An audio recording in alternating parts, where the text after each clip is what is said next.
Hello दोस्तों, मैं हूं संदीप सिंह। आप सभी का 3G इंस्टीट्यूट में स्वागत करते हैं। दोस्तों, हम पढ़ा रहे थे आप सभी को पॉलिटी का माइंड मैप। तो पॉलिटी के माइंड मैप में अब नेक्स्ट कड़ी में हम बढ़ते हैं। भारत का क्या है कि स्थानीय सरकार भाग 5, पंचायती राज और नगर निगम। तो हमने क्या बताया था आपसे कि हम पॉलिटी का माइंड मैप बना रहे थे। अब इस पॉलिटी के माइंड मैप में क्या कर रहे थे कि हमने पूरी एम लक्ष्मीकांत का माइंड मैप बनाने का प्रयास किया। और किस तरीके से बनाने के लिए, अब माइंड मैप के थ्रू बनाने का कि आप सभी को याद हो जाए। तो याद कराने के लिए हमने पूरी पॉलिटी का माइंड मैप बनाया और उसके 11 भागों का, 11 जो भाग हैं पॉलिटी में, 11 भाग पहले है संवैधानिक ढांचा, और उसके बाद में सरकार की कार्यप्रणाली, किस प्रकार से एक सरकार की कार्यप्रणाली है, और तीसरा है केंद्र सरकार, चौथा है राज्य सरकार, पांचवा स्थानीय सरकार। तो पांचवें भाग पर हम बात कर रहे हैं। छठवां है केंद्र शासित प्रदेश तथा विशेष क्षेत्र, और सातवां है संवैधानिक निकाय, आठवां है गैर संवैधानिक निकाय, और नवा है आपको अन्य संवैधानिक आयाम, और 10वां है राजनीतिक गतिशीलता, पांचवा है संविधान की कार्यप्रणाली। इस प्रकार से हमने 11 भाग पढ़ने हैं। तो 11 भाग में पांचवा भाग चल रहा है स्थानीय सरकार। 4 भाग हम पढ़ चुके हैं और उसका 4 भाग का माइंड मैप बना चुके हैं। आप लोग हमारे यूट्यूब में जाइए और विशेष तरीके से देखिए कि किस प्रकार से हमने माइंड मैप को एनालिसिस किया है, डिफरेंट डिफरेंट वे पर और डिफरेंट डिफरेंट तरीके से, और उसके लेसन्स को ले करके हमने सॉल्व किया और बताया है कि किस प्रकार से इसका माइंड मैप बनाया जा सकता है, और कैसे की पॉइंटों को लेकर के हमने सभी की पॉइंट लेकर के उनका माइंड मैप बनाया है। जैसे अब स्थानीय सरकार पढ़ाने जा रहे हैं, तो स्थानीय सरकार में पढ़ाने जा रहे हैं नगर पंचायत और नगर निगम। नगर पंचायत क्या होता है? नगर पंचायत और नगर निगम और ग्राम पंचायत। तो ग्राम पंचायत और नगर पंचायत, ग्राम पंचायत ग्राम में देहाती लोगों के लिए है, देहात में रहने वाले लोगों के लिए, और नगर पंचायत जो है नगर वाले, शहर में रहने वाले शहरी लोगों के लिए है।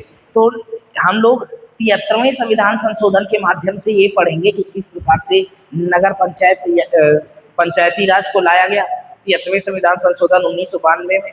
और उसके बाद में फिर उसके बाद में जब 74वां संविधान संशोधन आया 1992 में, तो उसको नगर पंचायतों में क्या रिफॉर्म हुए, कैसा उसका विकास हुआ, और ग्राम पंचायत का कैसे विकास हुआ, इन सभी विकास खंडों पर बात करेंगे। और किस प्रकार से 73वें संविधान संशोधन ने अपनी विशेष भूमिका निभाई पंचायती राज के लिए। तो ग्राम पंचायत और नगर पंचायत दोनों के बारे में विशेष तरीके से पढ़ेंगे। इस विशेष तरीके से पढ़ने के इस पाठ्यक्रम में हम लोग पढ़ेंगे पहले पंचायती राज का विकास। तो किस प्रकार से पंचायती राज का विकास हुआ, तो हम आपको बता दें कि हमारा जो पृष्ठभूमि है वर्तमान में उपलब्ध है पंचायती राज्यों की, तो इसका अनावरण बहुत पहले हो गया था। बहुत पहले हो गया था कि बहुत पहले राजस्थान में नागौर एक गांव है जहां पर से पंचायती राज पहली बार, वहां पर ग्राम पंचायत का चुनाव हुआ था। तो हम लोग बात करते हैं कि पंचायती राज का विकास कैसे हुआ।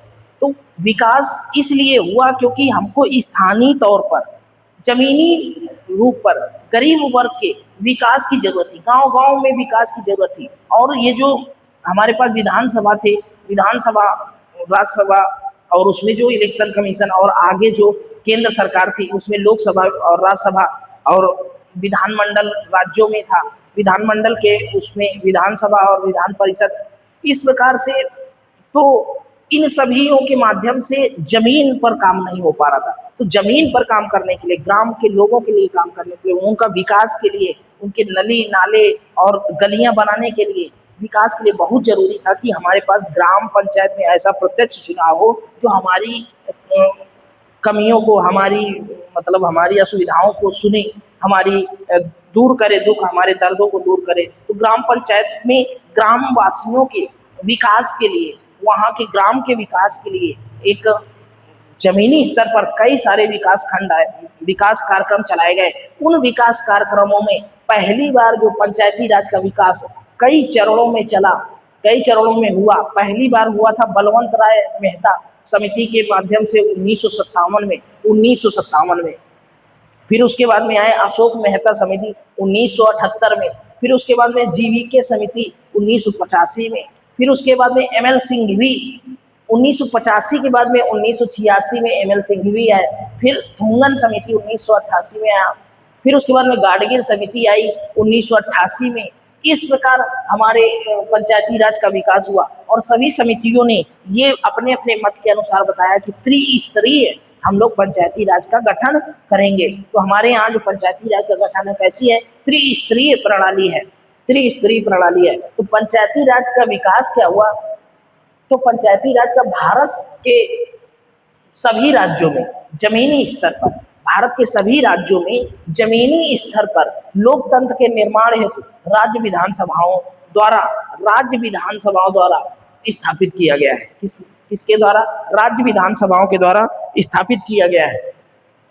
इसे ग्रामीण विकास का दायित्व सौंपा गया है। इसे क्या किया गया है, ग्रामीण के विकास का दायित्व सौंपा गया है। किसे सौंपा गया है, आपके विधानसभा द्वारा को, विधानसभा को ग्रामीण के विकास के का जिम्मा सौंपा गया है। तो इस प्रकार कहा जा सकता है कि विधानसभाओं द्वारा इसे स्थापित किया गया है और इसे ग्रामीण विकास का दायित्व सौंपा गया है। और इसका जो निर्माण हुआ 1992 में 73वें संविधान संशोधन के माध्यम से इसे संविधान में शामिल किया गया था, 73वें संविधान संशोधन के माध्यम से। अब बात करते हैं 73वें संविधान संशोधन क्या था, तो हम बात करते हैं 73वां संविधान संशोधन ये था कि इसे नया खंड 9 में जोड़ा गया।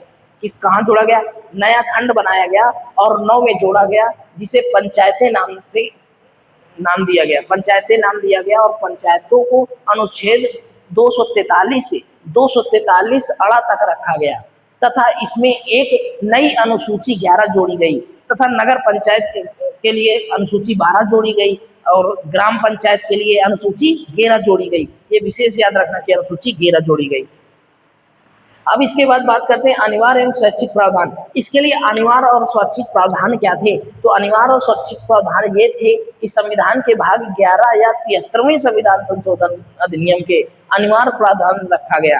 किसके अनिवार्य प्रावधान में रखा गया, जिसे गांव या गांव के समूहों में ग्राम सभा का गठन किया जा सके। दूसरा, तीनों स्तरों पर सीटों के प्रत्यक्ष चुनाव कराए जाएं। ये अनिवार्य स्वैच्छिक प्रावधान रखा गया, अनिवार्य एवं स्वैच्छिक प्रावधान रखा गया कि प्रत्येक गांव या गांव के समूहों को, प्रत्येक गांव हो या कई गांव के पुरवा मिल करके एक ग्राम समूह का निर्माण करते हैं, उनका गठन हो और तीनों स्तरों पर सीटों के जो तीनों स्तरों पर जिला, क्षेत्र और ग्राम तीनों स्तरों पर प्रत्यक्ष चुनाव कराए जाए। यह अनिवार्य स्वैच्छिक प्रावधान किया गया और बताया गया कि 1996 का पेशा अधिनियम आया। फिर उसके बाद में जब प्रावधान हो गया तो उसके बाद में 1996 का पेशा अधिनियम आया और इस अधिनियम से बताया गया, कुछ विशेष बातें बताई गई इस पेशा अधिनियम के माध्यम से कि पंचायतों से संबंधित संविधान का भाग 9, पंचायतों से संबंधित संविधान का भाग 9 5वीं अनुसूची में, अब आपके बात करें कि इसको 11वीं अनुसूची में रखा गया, पर 5वीं अनुसूची में जो जनजातीय क्षेत्र रखे गए वहां के लिए ये लागू नहीं होता है। विशेष राज्य जनजातीय क्षेत्र रखा गया है, 5वीं अनुसूची में वर्णित क्षेत्रों पर लागू नहीं होता है। भाग 9 5वीं अनुसूची में वर्णित क्षेत्र पर लागू नहीं होगा। क्या 1996 का जो पेशा अधिनियम आया पंचायतों से संबंधित संविधान का भाग 9 5वीं अनुसूची में वर्णित क्षेत्र पर लागू नहीं होता है। अब उसके बाद करते हैं पंचायती राज के वित्तीय स्रोत। अब पंचायती राज को धन कहाँ से मिले, मान लो पंचायत का गठन तो हो गया, वो काम भी करेगा और उसको धन कहाँ से मिले, वो अपना धन कहाँ से अर्जित करेगा, कहाँ से उसको वित्त आएगा जिससे वो ग्राम का विकास कर सकेगा। तो ग्राम के विकास के लिए केंद्र सरकार, भारत के द्वितीय प्रशासनिक सुधार आयोग आया कब, 2005 और 2009 में।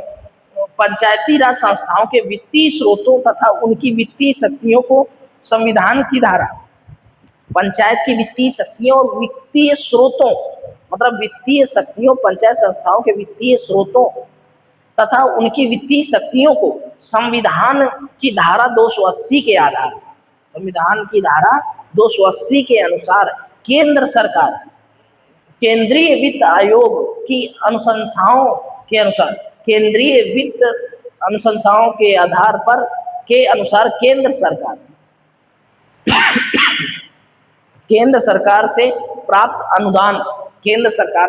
अनुदान तथा संबंधित प्राप्त अनुदान, मतलब केंद्र सरकार से अनुदान प्राप्त करेगा संविधान की धारा 280 के तहत। अब उसके बाद में कह रहा है कि संविधान की धारा 243 एक के तहत 243 एक के तहत राज्य वित्त आयोग की अनुशंसाओं के आधार पर राज्य सरकारों द्वारा से अनुदान प्राप्त होगा, राज्य सरकारों से अनुदान प्राप्त होगा।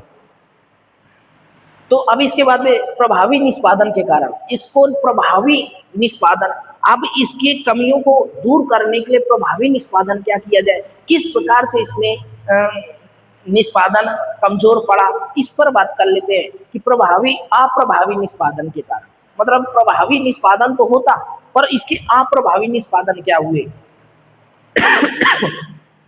तो 73वें संविधान के जरिए संवैधानिक स्थिति तथा सुरक्षा प्रदान करने के बावजूद, मतलब 73वें संविधान संशोधन के आधार पर उसको संवैधानिक सुरक्षा तो प्राप्त हो गई, पंचायती राज्यों को स्थिति सुरक्षा प्रदान करने के बावजूद स्थिति और सुरक्षा प्रदान हो गई कि इसको भंग नहीं किया जा सकता, इसको नष्ट नहीं किया जा सकता, पंचायती राज चलेगा, संविधान में रखा गया 73वें संविधान संशोधन में। फिर उसके बाद में पंचायती राज संस्थाओं का काम संतोषजनक और आशानुकूल नहीं रहा, संतोषजनक और आशानुकूल नहीं रहा। और जब संतोषजनक और आशानुकूल नहीं रहा तो इसके निम्न स्तरीय निष्पादन के कारण है, निम्न स्तरीय निष्पादन के कारण थे। क्या कारण थे? पहला कारण था पर्याप्त हस्तांतरण का अभाव, पर्याप्त हस्तांतरण नहीं था ग्राम पंचायतों में, पर्याप्त हस्तांतरण का अभाव, और नौकरशाही का अत्यधिक नियंत्रण, नौकरशाही का अत्यधिक नियंत्रण, और फिर फंडों की प्रकृति, सरकार निधि पर अत्यधिक निर्भरता, सरकार निधि पर अत्यधिक निर्भरता के कारण सरकार रुपए नहीं देगी तो काम कहाँ से होगा, तो सरकार की निधियों पर अत्यधिक निर्भरता, वित्तीय अधिकारों के प्रयोग की अनिच्छा, वित्तीय अधिकारों के प्रयोग की अनिच्छा, मतलब वित्तीय अधिकार तो आ गया पर उसको प्रयोग नहीं कर रहे, उसकी अनिच्छा, काम नहीं कराने की इच्छा नहीं हो रही है, अनिच्छा। तथा ग्राम सभा की स्थिति, ग्राम सभा की स्थिति ऐसी विकृत थी कि लोग काम नहीं करने देते, और करना भी चाहता है वो तो नहीं करने देते, और करने वाला करना भी नहीं चाहता। तो ग्राम सभा की स्थिति अभी कमजोर संरचना होने की वजह से ये हट जाते थे। इस प्रकार से इसमें कई सारे अप्रभावी निष्पादन थे। अब फिर इसके बाद बात करते हैं हम नगर निकायों का विकास। अब नगर निकायों का विकास कैसे हुआ कि नगर निकाय मतलब नगर पंचायत, नगरों के शहरी क्षेत्रों के बुनियादी रूप से उसकी कमियों को दूर करने के लिए हम लोग नगर निकायों का विकास हुआ। और नगर निकायों का विकास हुआ तो कैसे हुआ कि भारत में शहरी स्थानीय शासन का अनिवार्य शहरी क्षेत्र के लोगों द्वारा चुने प्रतिनिधियों से बनी सरकार से है। मतलब शहरी स्थानीय शासन का अर्थ शहरी क्षेत्रों के लोगों द्वारा, शहरी क्षेत्रों के लोगों द्वारा शासित चुने हुए प्रतिनिधियों से बनी सरकार से। फिर उसके बाद में भारत में 8 प्रकार के शहरी स्थानीय शासन है। शहरी स्थानीय शासन 8 प्रकार के हैं। कहाँ? भारत में।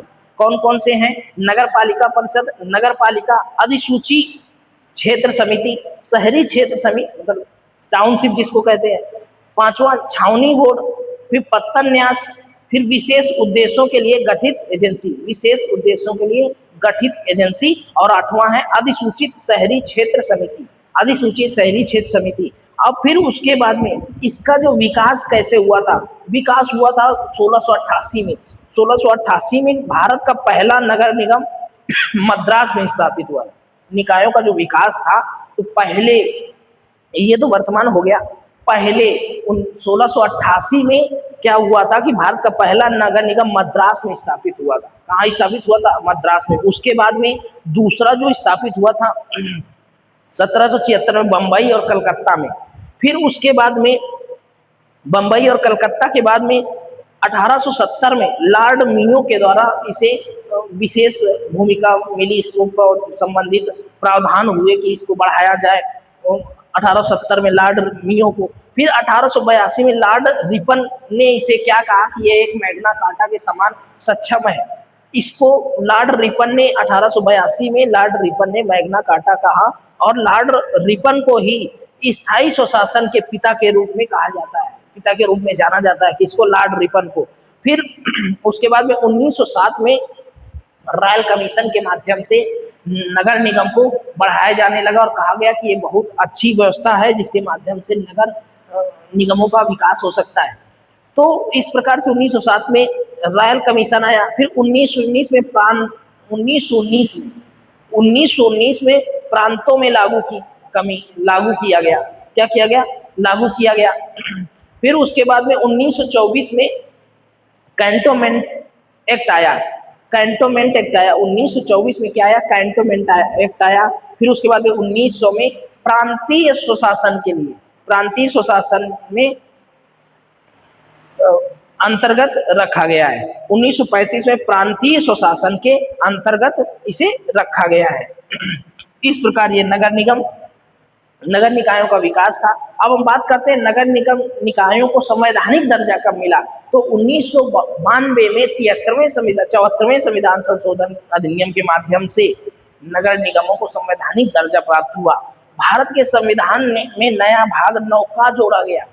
नया भाग 9 का जोड़ा गया, 9 का शामिल किया गया। इसे नगर पालिका नाम दिया गया। इसे क्या नाम दिया गया? नगर पालिका नाम दिया गया। और अनुच्छेद 243 ता से, अब वहां पर था 243 ता तक, 243 अड़ा तक, ये अड़ा से ता से लेकर के आपका या और छा तक रखा गया है। 243 ता से 243 या छा तक रखा गया है। और एक नई 12वीं अनुसूची जोड़ी गई। क्या जोड़ी गई? एक नई 12वीं अनुसूची जोड़ी गई। और इसके माध्यम से नगर पालिकाओं की 18 कार्यकारी विषय वस्तुओं का उल्लेख है। 18 कार्यकारी विषय वस्तुओं का उल्लेख है। यह 3 प्रकार की नगर पालिकाओं का उपबंध करती है। यह 3 प्रकार की नगर पालिकाओं का उपबंध करती है।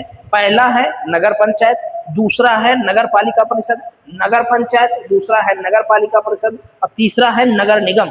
तो पहला जो है क्षेत्रों के लिए है और दूसरा है छोटे क्षेत्रों, नगर पालिका परिषद छोटे शहरी क्षेत्रों के लिए है, तथा नगर पालिका बड़े शहरी क्षेत्र के लिए, बड़ी क्षेत्रीय शहरी क्षेत्रों के लिए है।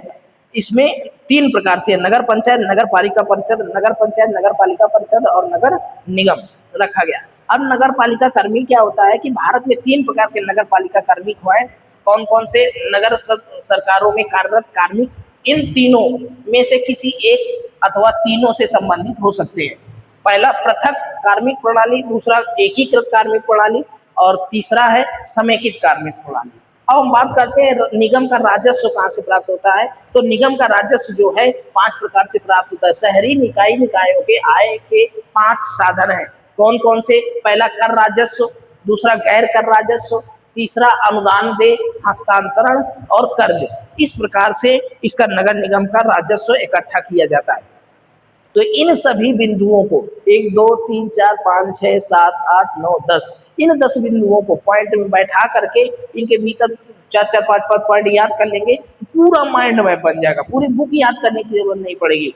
तो इस प्रकार से ये स्थानीय सरकार भाग 5 पंचायती राज और नगर निगम पर हमने बात किया। अब नेक्स्ट भाग 6 पर हम बात करेंगे। 6 पर बात करेंगे कौन कौन से? केंद्र शासित प्रदेश और विशेष राज्य भाग 6 है। क्यों? क्योंकि इसमें 2 ही लेसन थे, 2 ही में पंचायती राज और नगर निगम दोनों को हमने एक साथ माइंड मैप बना दिया। अब भाग 6 बनाएंगे, उसका माइंड मैप बनाएंगे केंद्र शासित प्रदेश और विशेष क्षेत्रों पर हम बनाएंगे नेक्स्ट वीडियो में। तब तक के लिए इजाजत दीजिए। जय हिंद, जय भारत और लेट्स क्रैक इट।